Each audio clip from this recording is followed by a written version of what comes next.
तथागत अतीत और भविष्य में नहीं देखते, वही तथागत की परिभाषा है।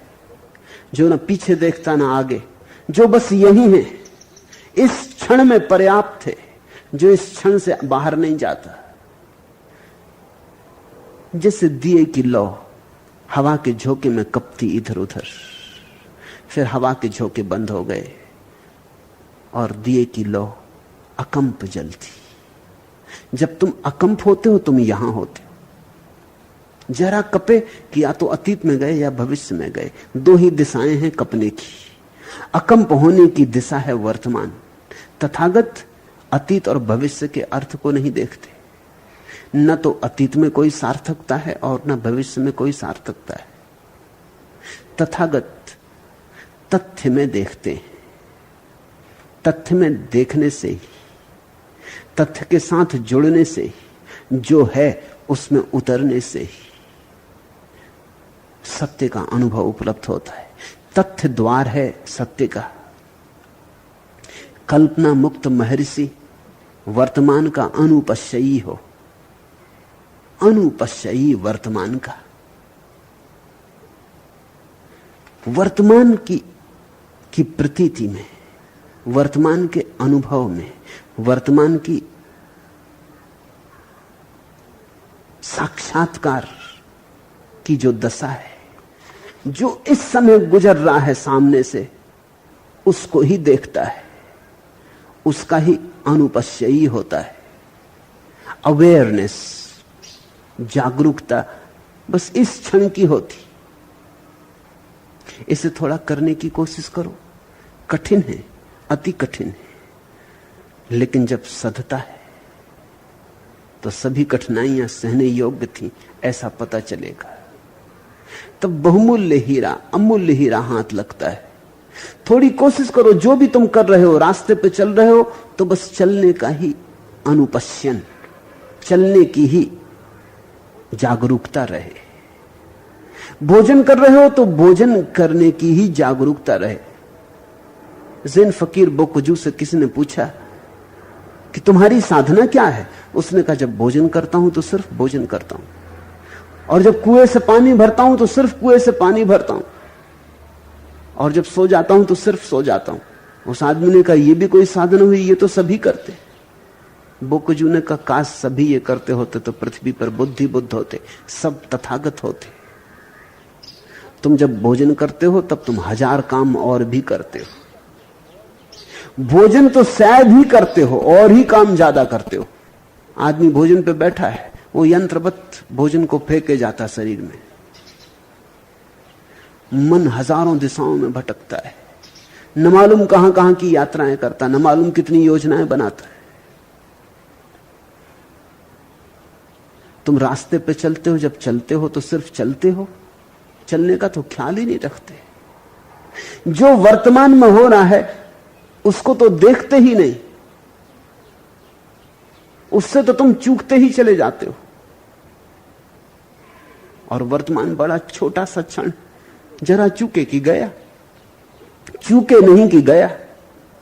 एक शब्द भी उठा मन में कि वर्तमान गया। तुमने अगर इतना भी कहा कि अरे वर्तमान को देखूं, वर्तमान गया। तुमने इतना भी कहा मन में कि मुझे वर्तमान में जागरूक रहना है, तो तुम जब ये कह रहे थे तब वर्तमान जा रहा था। जो है वो तो शब्द मात्र से भी चूक जाता है। इसलिए भीतर शब्द ना उठे, निशब्द रहे तो ही वर्तमान पकड़ में आता है। निशब्द रहे और जो क्रिया तुम कर रहे हो उसमें ही पूरी तल्लीनता रहे। जैसे यही परम कृत्य है। इसलिए कबीर ने कहा है कि जो खाता पीता हूं वही तेरी सेवा है प्रभु, जो उठता बैठता हूं वही तेरी परिक्रमा है प्रभु। खाऊं पीऊं सो सेवा। बड़ी अद्भुत बात कबीर ने कही कि मैं जो खाता पीता हूं वही तुझे मैंने भोग लगा दिया प्रभु, और भोग कहां लगाऊं?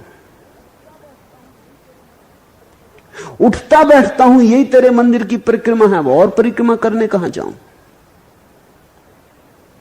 इसका अर्थ हुआ कि अगर क्षण को कोई पूरी तरह जिए तो सब हो गया। क्षण से चूके कि सब चूके, क्षण में जागे कि सब पाया। हे ध्याता, तू न तो शरीर से कोई चेष्टा कर, न वाणी से कुछ बोल और न मन से कुछ चिंतन कर। इस प्रकार योग का निरोध करने से तू स्थिर हो जाएगा, तेरी आत्मा आत्मरत हो जाएगी। यही परम ध्यान, ये परम ध्यान का परम सूत्र।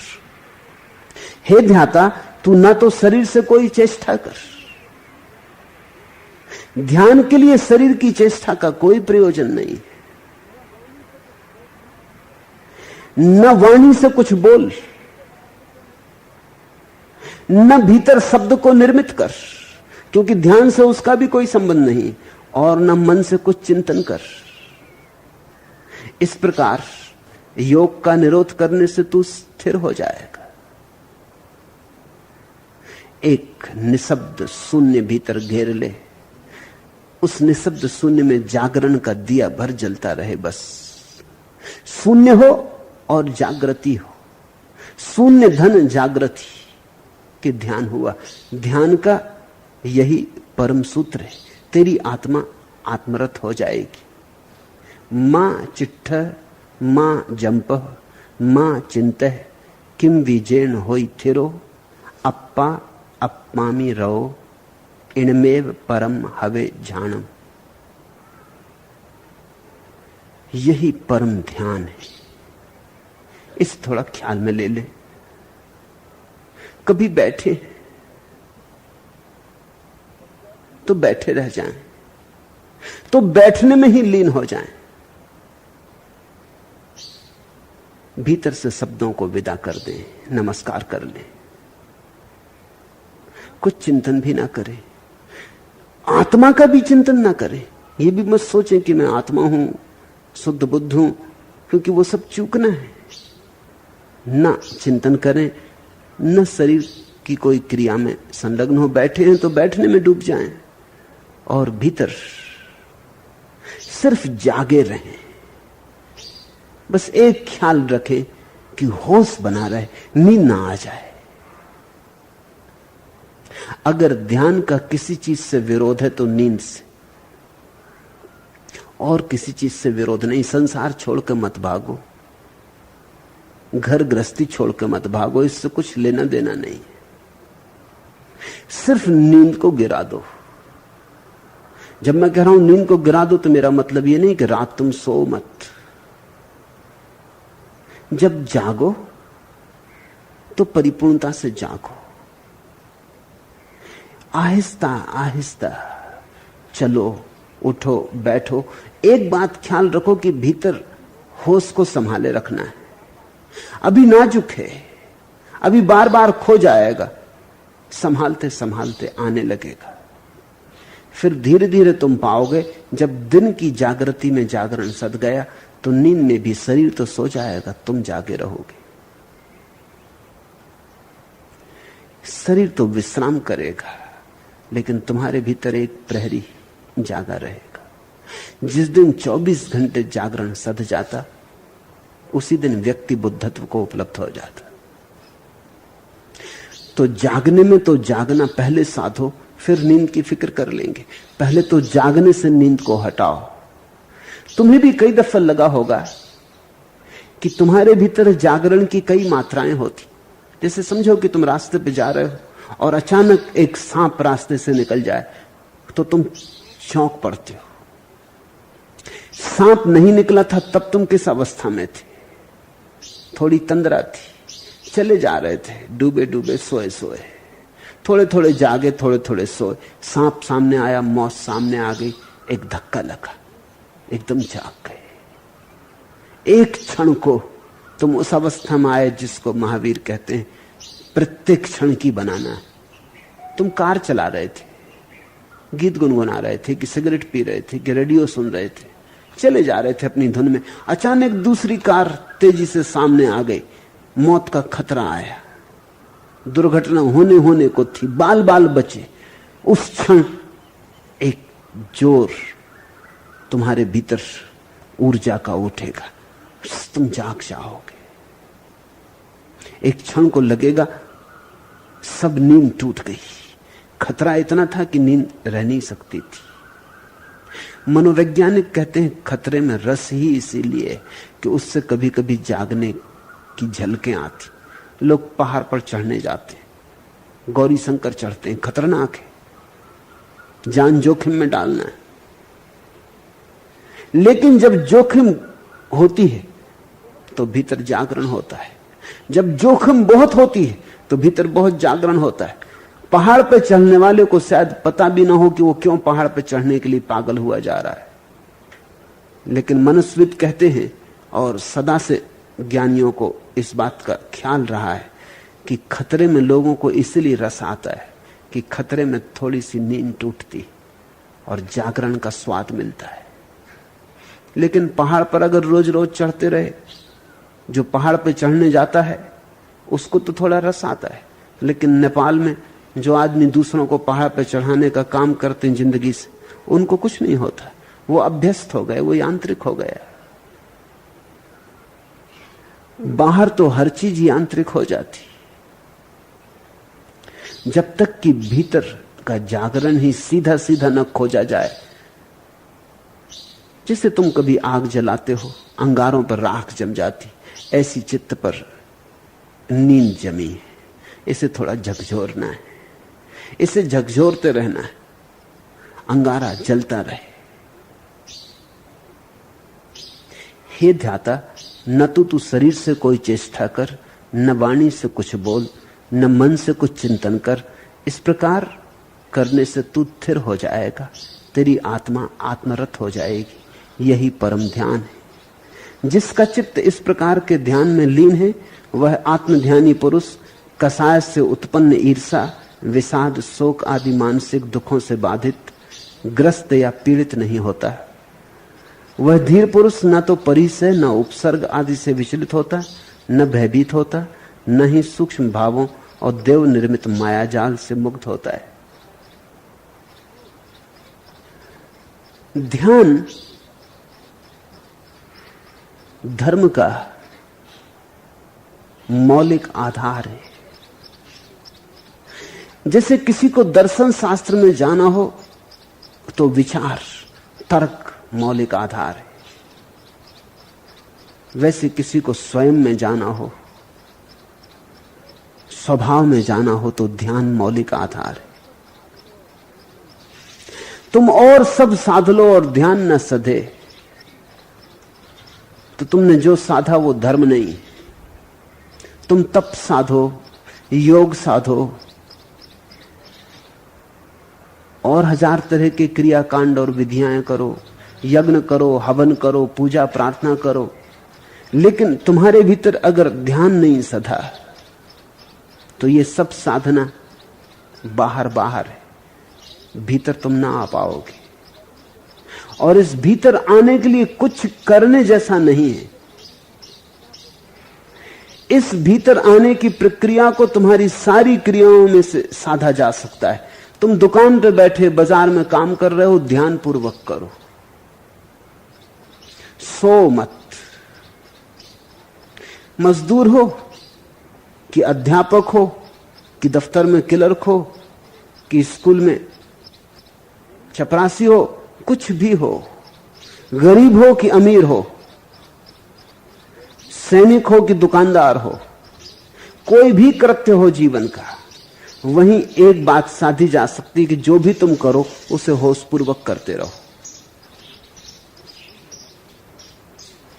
पृथ्वी यह, परिस्थिति यह, स्थान और पुर्जन से।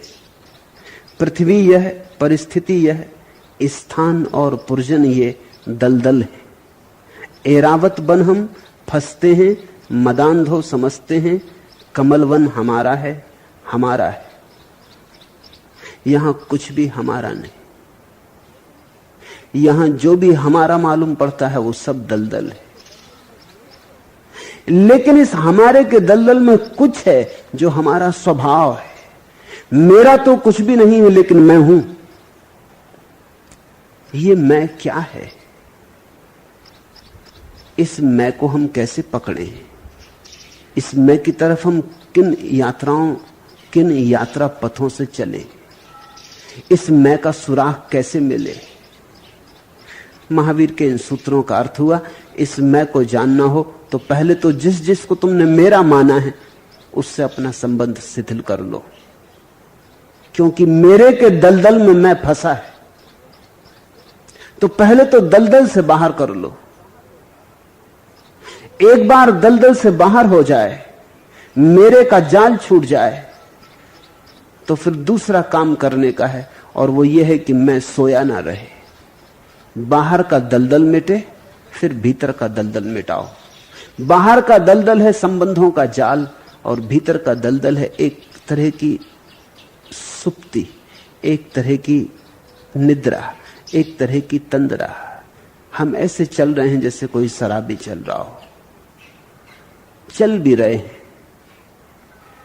साफ भी नहीं है, अंधेरे में टटोलते से, खोए खोए से, सोए सोए से। तो झकझोरो, पुकारो, खींचो इस भीतर के दलदल से अपने को बाहर। महावीर कहते हैं इसके लिए ना तो कोई योगासन करने जरूरी है, शरीर की कोई क्रिया अपेक्षित नहीं, न कोई बहुत बड़ा विचारक होना जरूरी, कोई बड़े विश्वविद्यालयों से बड़ी उपाधियां लेके आना जरूरी नहीं, न शास्त्रों का पठन पाठन आवश्यक है, क्योंकि चिंतन यहां काम आता ही नहीं। यहां तो सिर्फ एक चीज काम आती है, और वो जागरण है। तो तुम जो भी करते हो अपने छोटे छोटे कर्तों में बुहारी लगा रहे हो घर में, बस जाग के लगाओ। एक ज़ैन फकीर हुआ, सम्राट उसके पास आया था सीखने ध्यान। तो उस फकीर ने कहा कि रुको, जब ठीक समय आएगा मैं शुरू करूंगा। उस सम्राट ने कहा मैं ज्यादा देर नहीं रुक सकता, मेरे पिता वृद्ध हैं और उनकी मृत्यु कभी भी हो सकती। उन्होंने ही मुझे भेजा है कि उनके जीते जी मैं ध्यान को उपलब्ध हो जाऊं, तो जल्दी करें। उस फकीर ने कहा अगर जल्दी की तो देर हो जाएगी, जल्दी करने में बड़ी देर हो जाती, ये तो काम धीरज का है। तुमने अगर समय की मांग की तो फिर ना हो सकेगा, तो तुम पहले तय कर लो। मैं तो तुम्हें स्वीकार ही तब करूंगा शिष्य की तरह जब तुम मुझ पे छोड़ दो, जब समय परिपक्व होगा, जब मौसम आएगा और जब मैं समझूंगा कि अब शुरू करना, पाठ शुरू कर दूंगा। कोई और उपाय ना देख के सम्राट ने स्वीकार कर लिया। 3 साल कहते हैं बीत गए और फकीर ने ध्यान की बात ही न की।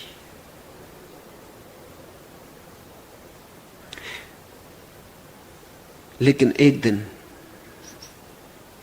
फकीर आया और सम्राट बुहारी लगा रहा था आश्रम, वही उसका काम था, और फकीर ने आके पीछे से उस पर हमला किया एक लकड़ी के डंडे से। सम्राट तो बहुत चौंका, उसने कहा ये आप क्या करते? फकीर ने कहा ध्यान की शुरुआत आज हुई, अब तुम ख्याल रखना, तुम कुछ भी कर रहे हो, तुम्हारा काम है लकड़ी काट के लाना, बुहारी लगाना, भोजन पकाना, तुम सब करना, लेकिन एक ध्यान रखना कि मैं कभी भी पीछे से हमला करूंगा, इसका होश रखना। उसने कहा ये किस तरह का ध्यान हुआ? फकीर ने कहा वो तुम फिक्र मत करो, तुम बस इतना होश रखो। कहते ऐसा 1 वर्ष बीता और वो फकीर अनेक अनेक रूपों से पीछे से हमला करता, धीरे धीरे होश संभलने लगा। क्योंकि जब कोई 24 घंटे हमले के बीच में पड़ा हो तो कैसे रहेगा बेहोशी में? वो बार बार चौंक के इधर उधर देख लेता, जरा सी पीछे से आवाज आती कि वो सजग हो जाता। हमले से बचना जरूरी था। बिल्ली भी चलती, कोई हवा का झोंका आता तो भी वो सजग हो जाता। 1 वर्ष होते होते ऐसी हालत हो गई कि जब भी फकीर हमला करता, इसके पहले कि फकीर हमला करता उसका हाथ लकड़ी को पकड़ लेता, हमला करना मुश्किल हो गया। फकीर बड़ा प्रसन्न हुआ और उसने कहा तुमने पहला पाठ सीख लिया, अब दूसरा पाठ कि अब रात जरा संभल के सोना, क्योंकि मैं सोते में हमला करूंगा। लेकिन अब सम्राट को भी ख्याल में आ गया था कि एक बड़ी गहरी शांति अकारण भीतर भरी थी, एक बड़ा प्रसाद, बड़ी प्रसन्नता। कुछ सीधा संबंध भी नहीं दिखाई पड़ता था कि आदमी किसी के पीछे से हमला करे तो प्रसाद का क्या संबंध, इतने आनंद का क्या कारण, लेकिन आनंद ही आनंद था। जरूर इसमें भी कुछ राज होगा। रात कुछ दिन तो चोटें खाई, फिर धीरे धीरे नींद में भी संभल के सोने लगा। नींद में भी कमरे में फकीर प्रवेश करता कि वह आंख खोल के बैठ जाता, गहरी नींद सोया होता, घुर्राटे लेता होता, लेकिन जरा आवाज होती कि वो चौंक जाता। तुमने देखा किसी मां को, तूफान हो, आंधी हो, नींद नहीं खुलती, बच्चा जरा रो दे नींद खुल जाती। जिस तरफ ध्यान होता है उस तरफ संबंध हो जाता है। तुम यहां सारे लोग सो जाओ आज रात, फिर मैं आके पुकारूं राम, तो किसी को सुनाई ना पड़ेगा, लेकिन जिसका नाम राम है उसे सुनाई पड़ जाएगा, क्योंकि राम से उसका एक सेतु बंधा है, एक संबंध बंधा है। 1 साल बीतते बीतते ऐसा हो गया कि फकीर नींद में भी हमला न कर पाता, हमला करता कि इसके पहले ही हमला रोकने का इंतजाम हो जाता। एक दिन सुबह की बात है, सर्दी के दिन, फकीर, बूढ़ा फकीर वृक्ष के नीचे धूप में बैठा कुछ पढ़ रहा है, और वो युवक सन्यासी सम्राट बुहारी लगा रहा। बुहारी लगाते लगाते उसे ख्याल आया कि 2 साल से ये आदमी सब तरह से मुझ पे चोट कर रहा है, लाभ भी बहुत हुए, लेकिन मैंने कभी ये नहीं सोचा कि मैं भी इस पे कभी हमला करके देखूं, इस बूढ़े पे ये भी जागा हुआ है या नहीं। ऐसा ख्याल भर आया कि उस बूढ़े ने अपनी किताब पे से आंख उठाई और कहा, ना समझ, ऐसा मत करना, मैं बूढ़ा आदमी हूं। वो बहुत घबरा गया। उसने कहा, हुआ क्या? मैंने तो सिर्फ सोचा। उसने कहा, जब जागरूकता बहुत सघन होती तो जैसे अभी तू पैर की आवाज को पकड़ने लगा, ऐसी विचार की आवाज भी पकड़ में आने लगती। विचार की भी तो आवाज है, विचार की भी तो तरंग है, विचार से भी तो घटना घटती। जैसे तू अभी नींद में भी जाग जाता है, मेरा पैर नहीं पड़ता तेरे कमरे के पास कि तू बैठ जाता तैयार होके।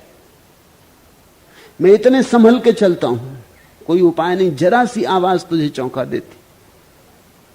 एक दिन तेरे जीवन में भी ऐसी घड़ी आएगी, अगर जागता ही गया, कि विचार की तरंग भी पर्याप्त होगी। ध्यान का अर्थ है जागरण। जैसे जैसे तुम जागते जाते हो, वैसे वैसे जीवन की सूक्ष्मतम तरंगों का बोध होता है। परमात्मा जीवन की आत्यंतिक तरंग है, आखिरी सूक्ष्म तरंग है। तुम्हारी जब जागरण की आखिरी गहराई आती है, तब परमात्मा का शिखर तुम्हारे सामने प्रकट होता है। उस घड़ी में न तो तुम बचते, न परमात्मा बचता। उस घड़ी में तो एक आह्लाद बचता है, असीम, अपरिभाषित। आज मिलन त्योहार मनाए कौन वहां, बरस रही रसधार, कि गाए कौन वहां, वीणा को स्वरकार बजाए कौन वहां, बरस रही रसधार, कि गाए कौन वहां। अमृत बरसता है, इतना कहने को भी कोई नहीं बचता कि अमृत बरस रहा है, कि गाए कौन वहां, बरस रही रसधार। वीणा बजती है, बजाने वाला भी नहीं रह जाता। वीणा को स्वरकार बजाए कौन वहां। इसको हिंदुओं ने अनाहत नाद कहा है, अपने से हो रहा नाद, ओंकार।